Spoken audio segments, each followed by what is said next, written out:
लाहौर के तबस्सुम अली 6 साल मुख्तलिफ ब्रांड्स के लिए मॉडलिंग, ड्रामों, फिल्मों में अदाकारी करते रहे, मगर अचानक ऐसा क्या हुआ कि इन्होंने रंगीनियों वाली जिंदगी को अलविदा कहकर इस्लाम की तबलीग करने लगे। ये सब कैसे मुमकिन हुआ, जानिए तबस्सुम अली से। उर्दू पॉइंट की वीडियोस देखने के लिए हमारा चैनल सब्सक्राइब कीजिए और बेल के आइकन पर क्लिक कीजिए ताकि आप हमारी तमाम आने वाली वीडियोस से बाखबर रह सकें।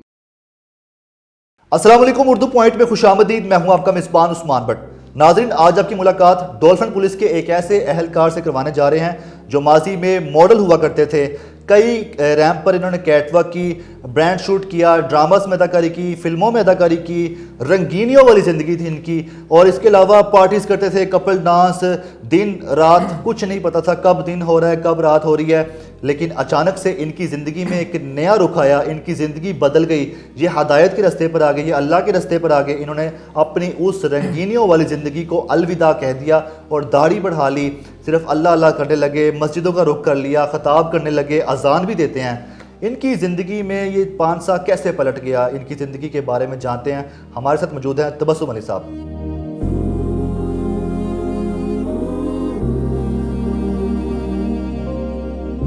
मुझे तो शुरू से एक शौक़ था मूवीज़ में आने का। जब आपको पता है चाइल्डहुड होता है, बच्चा जो चीज़ देख रहा होता है, तो मुझे शौक़ था कि यार मैं भी मॉडलिंग में जाऊँ, टीवी पे आऊँ, सब लोग मुझे देखें, वाह वाह करें और मैं कहूँ जी देखो सारे कोई मुझसे सेल्फी बना रहा है, कोई क्या कर रहा है। तो इसी तरह बस मेरा एक वसीला बना था। मैंने जॉब स्टार्ट की तो वो ऑफिस अच्छा था, वहाँ पर अक्सर शूट्स वगैरह ड्रामों के होते थे।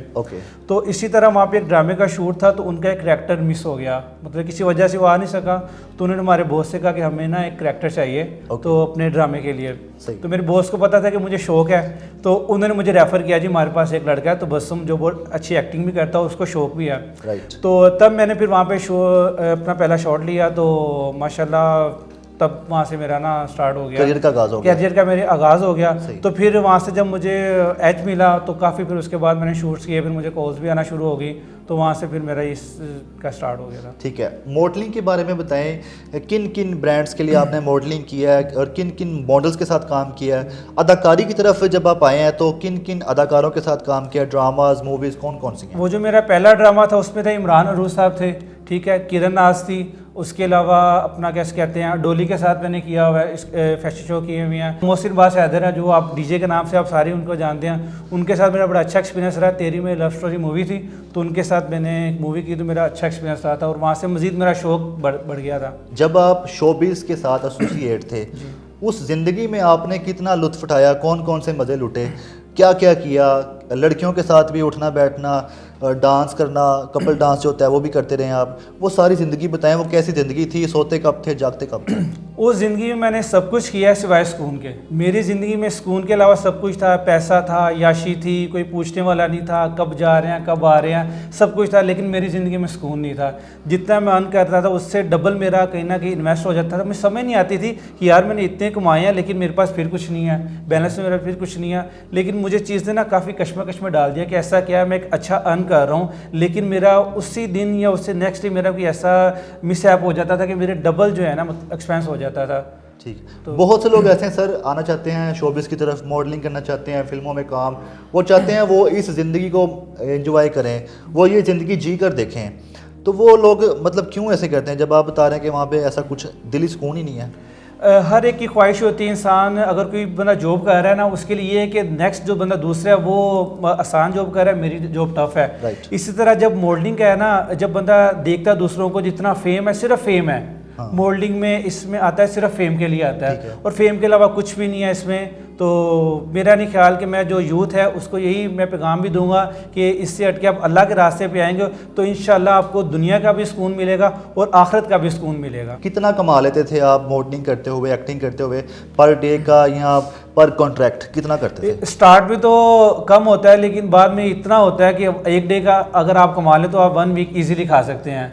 ठीक है, तो वही इसी तरह फिर शूज़ पे डिपेंड करता है, ब्रांड्स पे डिपेंड करता है, तो इसी तरह मतलब अच्छा अर्न कर लेते थे। ठीक है, ये बताएं कि आप जब हदायत के रास्ते पर आए, इस्लाम के बताए हुए रास्ते के मुताबिक ज़िंदगी गुजारने के लिए आपने एक अपनी लाइफ में एक टर्न मारा, वो किस तरह मारा, किसकी बात से या किस सोच से आप इंस्पायर? ठीक है, बहुत से लोग ऐसे हैं जो शोबिज़ में हैं, यकीनन डेफिनेटली उनको भी दिली सुकून नहीं है, लेकिन कोई ऐसी बात होती है कि आप अपना टर्न ले लेते हैं। मैं नाम देना चाहूँगा, जुनेद शेखर तारी साहब हैं, शायद आप उनसे वाकिफ़ ही होंगे। वो सारेगामापा में मतलब उन्होंने कम्पीट किया था सिंगिंग कॉन्सर्ट में और पूरी वर्ल्ड टूर किया था। वर्ल्ड टूर करने के बाद हर दुनिया की उनके पास आसाइश मौजूद थी, फेम था, लड़कियाँ थी, पैसा था, हर कोई उनके पीछे पीछे था। तो फिर उसके बाद जुनेद जमशेद साहब, जिनको तो हर बंदा ही जानता है, उनके पास क्या कुछ नहीं था, फेम था। जब मैंने उनकी स्टोरी पढ़ी और मैंने फिर अपने आप से क्वेश्चन किया कि मेरा अल्लाह अगर इनको हिदायत दे सकता तो फिर मुझे हिदायत क्यों नहीं मिल सकती? मेरे कौन से ऐसे अमाल हैं जो मुझे हिदायत की तरफ नहीं लेके आ रहे? मैंने फिर इस पर सोचना शुरू किया तो मैंने अपने आप से मलामत मेरे दिल ने शुरू कर दी कि इतना कमाने के बाद भी, सब कुछ करने के बाद सुकून नहीं है। और माशाल्लाह अल्लाह पाक ने अगर उनको नवाजा तो अल्लाह पाक बहुत रहमान है, गफूरुर रहीम है।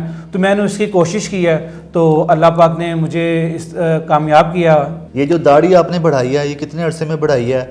और आप जब इस्लाम के मुताबिक हुए रास्ते के मुताबिक ज़िंदगी गुजारने लग गए हैं, इस्लामी अहकामात के मुताबिक, तो उनमें अब आपकी एक्टिविटीज़ क्या क्या हैं, आपका लाइफ स्टाइल क्या हो गया? पहले तो दाढ़ी मैं शूट्स के लिए बढ़ाता था, कभी बढ़ा दी कभी कटवा दी। काफ़ी लोग समझाने वाले थे लेकिन मैं कहता था यार ये तो मौलवी है, ये तो ऐसे ही कहते रहते, इनका काम है। मौलवियों से भागना शुरू हो गया था, ठीक है। लेकिन जब मैंने चीज़ को ऑब्ज़र्व किया कि दाढ़ी में सुकून भी है, हर चीज़ की फेम भी है। दाढ़ी में फेम इस तरह है कि लोग आपकी रिस्पेक्ट करते हैं। जब दाढ़ी देख के लोग आपकी रिस्पेक्ट करेंगे तो आपका ऑटोमेटिकली काम करेगा कि मैं अच्छे काम करूं, ठीक है। जब आप अच्छे काम करें तो अल्लाह पाक मजीद आपको हिदायत भी देता है। तो अब लाइफस्टाइल ऐसी है मेरी कि अल्हम्दुलिल्लाह कोई परेशानी नहीं, कोई टेंशन नहीं। जितना कमा लेता हूँ अल्हम्दुलिल्लाह उसमें सेविंग भी हो रही है मेरी। अल्हम्दुलिल्लाह मैरिड लाइफ है, घर भी चल रहा है, सब कुछ अल्हम्दुलिल्लाह बहुत बेहतरीन है। मेरी लाइफ में सबसे बड़ा जो मेरा प्रॉफिट है वो सुकून है कि सुकून, उठते हैं सुबह, नमाज अदा करते हैं, कुरान मजीद की तिलावत करते हैं, जॉब पे चले जाते हैं, अपनी जॉब से आके अल्हम्दुलिल्लाह नमाज का टाइम होता है, नमाज पढ़ते हैं, बाकी अपने घर टाइम देते हैं, माँ बाप की खिदमत करते हैं और अल्हम्दुलिल्लाह सुकून की ज़िंदगी गुजार रहे हैं। कोई पैगाम देना चाहेंगे? बहुत से लोग ऐसे हैं जो सोचते हैं कि हम भी, अगर मेरा मतलब कि आपकी फील्ड जो एक्स फील्ड है, जो आपकी पुरानी फील्ड थी, उस फील्ड के लोग, शोबिस के लोग ऐसा सोचते हैं कि हम भी बदल जाएं, अपनी ज़िंदगी को बदल लें, तो उन्हें कोई पैगाम देना चाहेंगे? मैं उनको यही पैगाम देना चाहूँगा कि अगर एक में तो मेरी उनसे रिक्वेस्ट है कि आप कोशिश करें कि अल्लाह के रास्ते पे आ जाएं। अल्लाह पाक बहुत मेहरबान है, अल्लाह बहुत गफूर रहीम है। आपकी ज़िंदगी की हर ख्वाहिश अल्लाह पाक पूरी कर देगा। और उसके लिए मैं एक आपको छोटा नुस्खा बता देता हूँ, नुस्खा तो नहीं, कि दुरूद शरीफ की कसरत। आप परेशान हैं, सोते हैं, उठते हैं, बैठते हैं, आप दुरूद शरीफ की कसरत करें सच्चे नीयत के साथ, इंशाल्लाह अल्लाह पाक आपकी मुश्किलात आसान भी फरमाएगा और आपको हिदायत भी अता फरमाएगा। ठीक है, अपनी फ़ोर्स के बारे में कुछ बता दें, आपने कब ज्वाइन किया फ़ोर्स को, और फ़ोर्स में ड्यूटी करते हुए आप इस्लामी अहकामात जो हैं, नमाज, रोज़ा और ये कुरान पाक की तिलावत, इनके लिए टाइम किस तरह निकाल पाते हैं?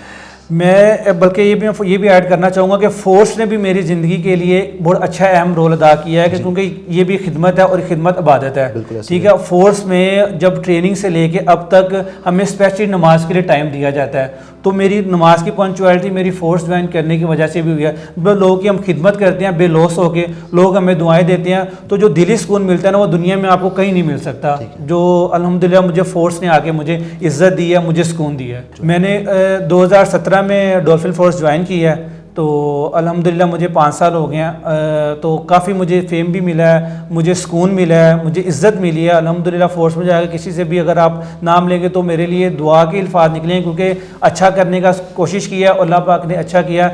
जब मैंने फोर्स ज्वाइन किया तो मेरे घर वालों ने, वालिदा ने मुझे एक बात समझाई थी, बेटा किसी गरीब के साथ या कोई भी अमीर हो ज़्यादती नहीं करनी, हराम नहीं खाना। अल्हम्दुलिल्लाह वो मेरे लिए कामयाब साबित हुआ और मेरी ज़िंदगी में सुकून है अल्हम्दुलिल्लाह। ये बताएं कि जब आप शोबिस का हिस्सा थे तो तब आपकी फैमिली का क्या रिएक्शन था, और आज जब आप एक हदायत के रास्ते पे हैं तो आज आपकी फैमिली आपको किस तरह बिहेव करती है? जब मैं शोबिस में था, आपको पता है कि फैमिली में ने मुझे तब भी सपोर्ट किया था, और अब हूँ मैं मतलब कि अल्हम्दुलिल्लाह हदायत के रास्ते पे, तो मुझे अब भी सपोर्ट उन्होंने किया है। तो लेकिन जो कुछ आपको पता है इर्द गिर्द का है, वो किसी हाल में खुश नहीं होते।